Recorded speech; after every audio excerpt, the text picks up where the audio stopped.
so here's the thing. Every rock guitarist knows what to play on an altered dominant chord.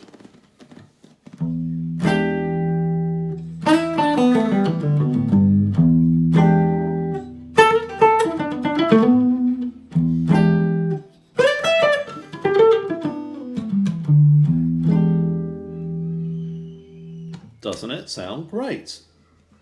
And of course, that very thing, the E7 sharp 9, is the soul of the blues, because we're playing that minor scale over a dominant chord. And what else is the blues harmonically other than that? I mean, there's a lot to do with blues, but that kind of sound.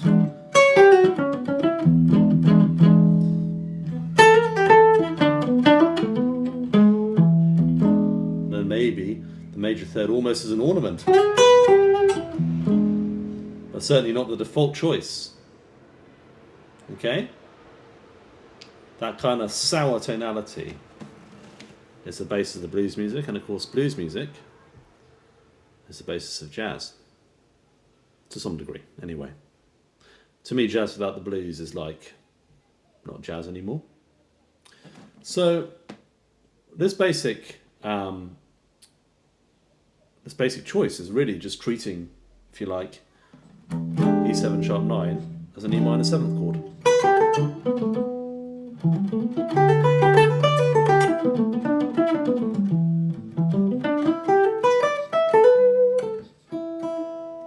Okay, so why is it then that we don't think of this as being the default choice? If we're a jazz musician, we think of it being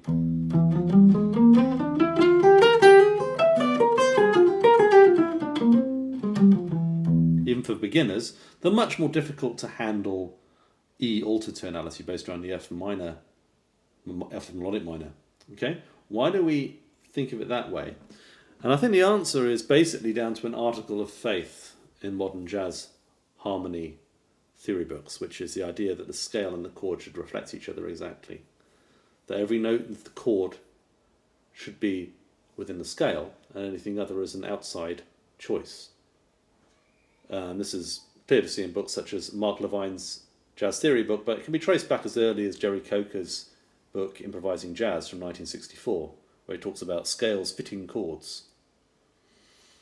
If we think about it that way, we actually throw out some of the history, and we kind of move away from some of the simpler and more direct ways of playing these kinds of chords, which all the older players seem to know. So by taking that simple step of saying, okay, we see a 7 sharp 9 chord, we're going to treat it as, very simply, an E minor 7. So any dominant sharp 9 chord becomes a minor 7th. We actually make life a lot easier for us, but we also sound good doing it. And I'm going to show the way that works, and also for the 7 sharp 9 sister chord, the 7 sharp 9 flat 13, which is actually the most common altered dominant sound that you'll use.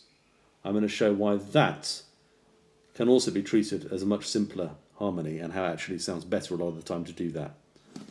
I think as an improviser, one should really think of things like the altered scale, the half whole and so on, as being special sauce, something that creates a certain effect. If they're just used all the time, then not only do you kind of lose a sense of the basic functional tonality, but you also overuse that sound to make it less powerful. So I'm just going to play all blues. It's a very simple example. If we come to the D, well, when we come to D7 sharp 9, I'm going to play D minor 7, i.e. a sort of D minor pentatonic, and I'm going to do the same thing for the E flat. And the E flat will sound a little bit more outside, and the D7 will sound quite inside, because that D minor pentatonic even, it's completely encapsulated by that home modality of G Mixolydian. Okay? And of course you can also play G Mixolydian. So I'm going to do 3 passes at this, and you're going to see how it kind of develops. Okay, so the first pass I'm just going to use the very simple minor pentatonic scales over each chord, treating them as minor 7th. Then I'm going to use that central tonality of G7 moving up to A flat 7 to cover the E flat 7 chord. Don't even have to do that, by the way. And then I'm going to use the altered scale as we would if we were understanding jazz harmony from a textbook. Okay, here we go.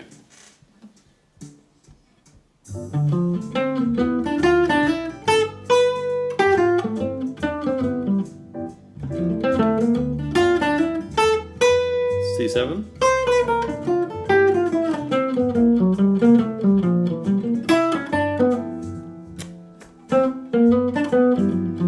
Okay.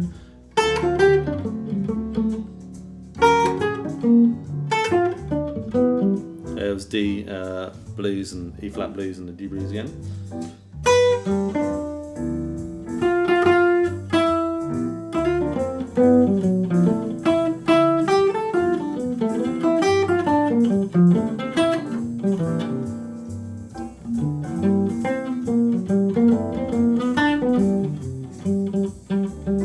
Okay, now we're going to play G mixolydian. A flat.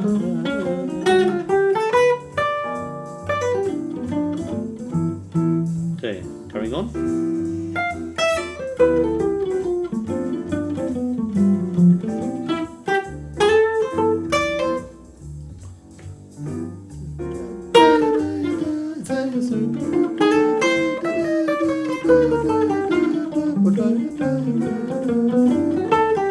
Okay, altered now.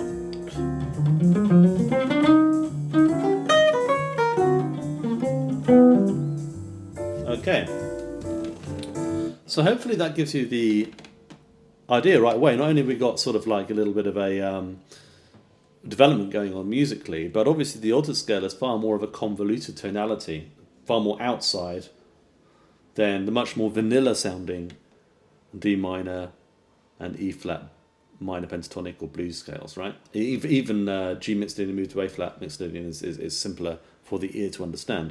And that's a really important point because we want to be able to grade our note choices on how much whoa, what's going on they're going to create, because that's an important dimension for us to control artistically in our playing. And I think by using those simple minor seventh sounds on top of a dominant 7 sharp 9, you actually get that big time. Okay, so now I'm going to move on. Oh, by the way, just wanted to say the reason why we wouldn't see such a tonality in classical music is because classical music doesn't like false relations on the whole. At least modern classical music. You can see examples in, for instance, Thomas Tallis' Polyphony. But in general, in sort of common practice music, if you have a D sharp going on in the, in one part, you're going to want. If you have an F sharp going on in one part, you're going to want an F sharp in the other part, not an F natural. That's known as a false relation or a cross relation. And that would generally consider to be a clash or an ugly harmonic sound.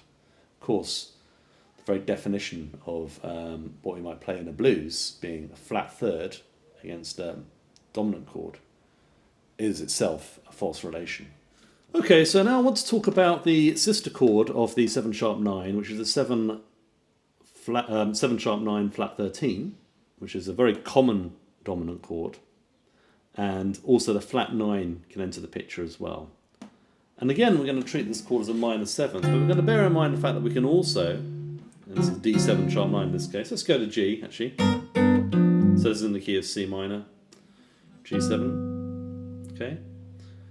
So from there, we've got the G7 obviously, and that can relate to a G minor 7, that can relate to also a C minor 7, and also an F minor 7, because those 3 minor 7th chords belong to the C natural minor scale. So it's this. Okay. Yeah, ba ba do da do bom bom. Now you get a little bit in Blue Bossa does that. Ba da bo de bo ba do ya bo da yo da bum bum. Okay, yeah, the B flat clashes against the B and the G7 chord, especially when I sing it down in my register. So the reason why that arose is because, very simply, Kenny Dorham has a melody that is written in C natural minor, completely diatonic, and he puts a G7 chord underneath it. That's the only explanation you need. So when it comes to solo over it, we can play the infamous C minor stuff. Right. In practice, if I'm going to come across a minor 2-5-1, I do like to think of it more as the 4 minor. So in the case of C minor, I like to think of it as F Dorian, basically. And the example I'm going to do now is Have You Met Miss Jones, which has this little turnaround here, going A minor 7 flat 5, D7, altered presumably, into G minor, 7, and then C7. So for that, I'm going to use, I'm going to think about going from F to targeting the tonality of G minor. By doing this, I'm going to use, very simply, the C minor 7 sound, which I'm going to C Dorian basically, and I play that against the A minor 7 flat 5, and hopefully you can see there's a C minor triad in there. So that's going to be C Dorian, but I'm also going to play against the D7 sharp 9. So in essence, I'm ignoring the dominant chord, right? This is how it sounds.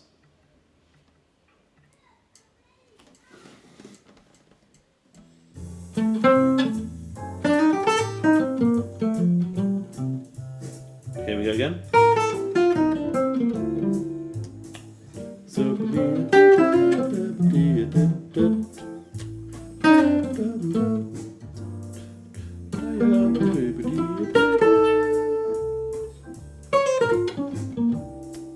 Do the same thing here.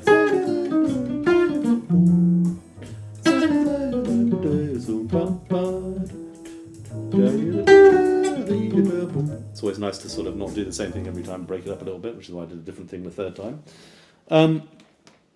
So hopefully that makes sense. Now, these extensions on the chord, for instance, in the key of, we're going to G minor there, D7, we have, the third of the G, well, if we think about C minor, for instance, the 7th of the C minor becomes a flat 13. We get the 5th, so no flat 5 here. We get the 4th, which is unusual, but it sounds absolutely fine in context. And then we get the flat 10, or sharp 9 if you insist on calling it that, which is the 11th of the C minor chord. And we get the flat 9, which is the 3rd, the root of the chord, and the 7th. Okay, so basically it's all tickety-boo, apart from the fact that we've got this 11th and flat 3rd against the 3. Now, according to chord scale theory, Mark Levine or whatever, that shouldn't work. But in fact, it sounds great, and it's what jazz musicians use all the time. Certainly a case in point with Blue Bossa, for instance. So, with that in mind, what I'm basically saying is that we can ignore the dominance, and sometimes, in fact most of the time, it sounds good to do that, and to skip directly from the subdominant chord, for instance, A minor 7 flat 5, to the 1 in our lines. Now, doing that creates that sharp 9 sound. For instance, if we're playing a rhythm changes, we play that second chord as if it's a B flat. So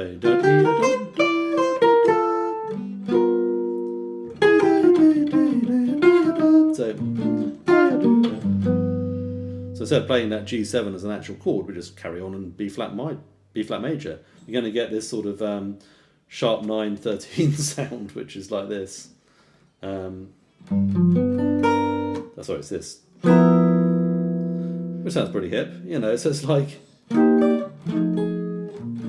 And that's why you can get away with not really playing the 6th chord on rhythm changes, even if the rhythm section is playing it, just because the clashes are so short-lived. I mean, a good example would be Misty.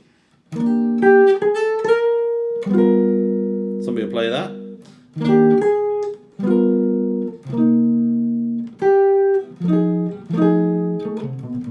You see, I'm going to add in a 7 sharp 9, 7 minor 7th without really affecting things too much. And it's kind of, as Mark Levine says, the more modern thing to do. Although Barry Harris would tell you off for doing that, interestingly. Okay. Anyway, so the upshot of this is basically we can ignore the secondary dominants. You can put them in if you want. So, for instance, a good line would be this sort of Tonality figure. Starts off like a, diminished chord, but it goes up a whole step here as like a passing tone. That's basically diminished.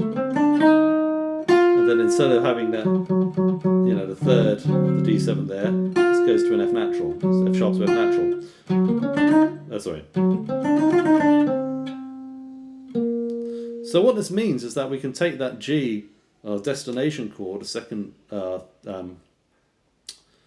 suppose it's the fourth chord in Have You Met Miss Jones, the G minor, and we can take that tonality and think of that as being a mixture of natural minor, harmonic minor, whatever, and we can add in that lower F sharp if we want, and that's very similar to the way a tune like Scrapple from the Apple works. So to start first line, F sharp, and then F natural, then that little lower neighbour tone on the E. Okay, so let's try that.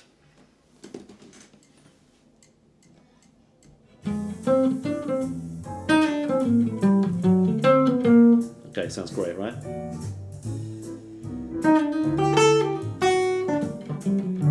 That was a bit rubbish. Let's try that again.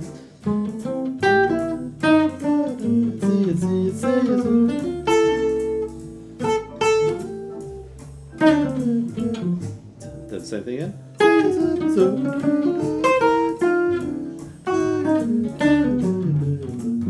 Okay, so the last thing I want to talk about today is a concept that the Lenny Tristano school had, which was the dominant 2. So we're familiar with the Lydian dominant, which he'd call dominant 1, where you build a melodic minor on the 5th degree of the dominant. So for instance on a G7 you'd build a D minor, D melodic minor.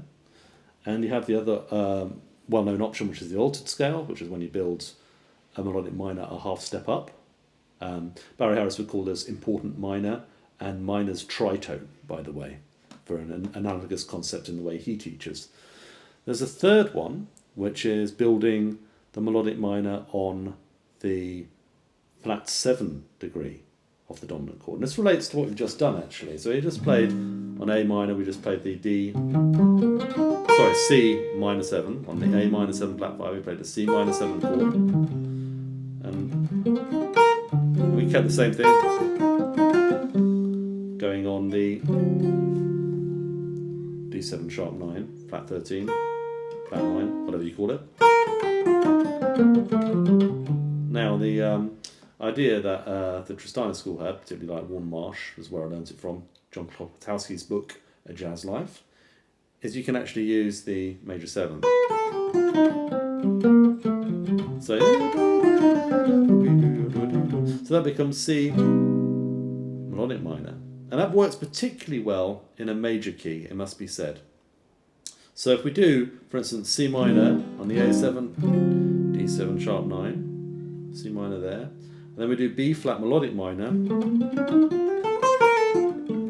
going into F major, that'll sound lovely. So I'm just going to talk you through what I'm going to play. So first chord is going to be F major, then I'm going to play C minor 7, G minor 7, B flat melodic minor, okay? Let's try that one.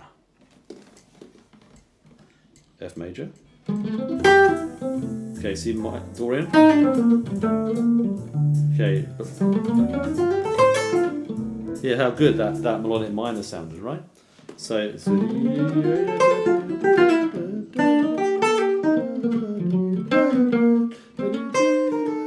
sounds beautiful, right? Sounds really good. So both of these scales have in common the fact that they don't nail the third of the dominant, right? They are choices that bring out a little bit more sound of the chord. Of course, I could just play the whole progression in F major and it would sound fine. Just go back, wind back.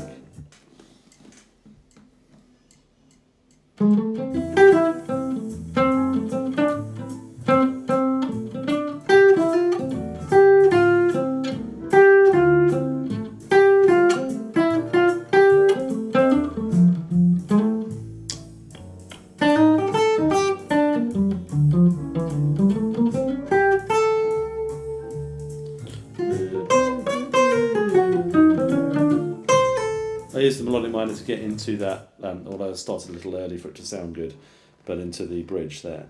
So this comes undoubtedly for the Tristano school from Leslie Young and Charlie Christian, who they were both obsessed by, who both of them they were obsessed by, who both obsessed them. Oh well, I can't get to the end of that sentence, but hopefully you get the idea of what I mean. They're obsessed with Lester Young and Charlie Christian. So if you listen to Charlie Christian solo one, Rose Room, plays that kind of a line, which is a very much a, I think that's melodic minor really. It's an E flat minor 6 with an added major 7th. I mean, it's pretty melodic minor to me.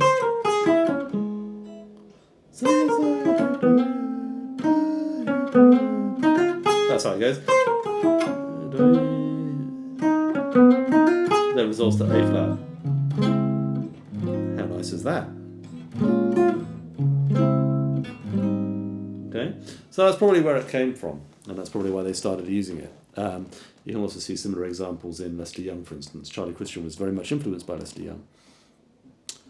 So, in summary, you don't need to worry too much about playing dominant, secondary dominant chords. You can just abstract them as minor 7ths, nice and easy.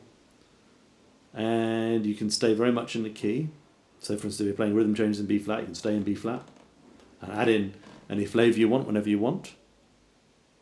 A good way of handling a 7 sharp 9 chord is just to use the minor 7th on the same root.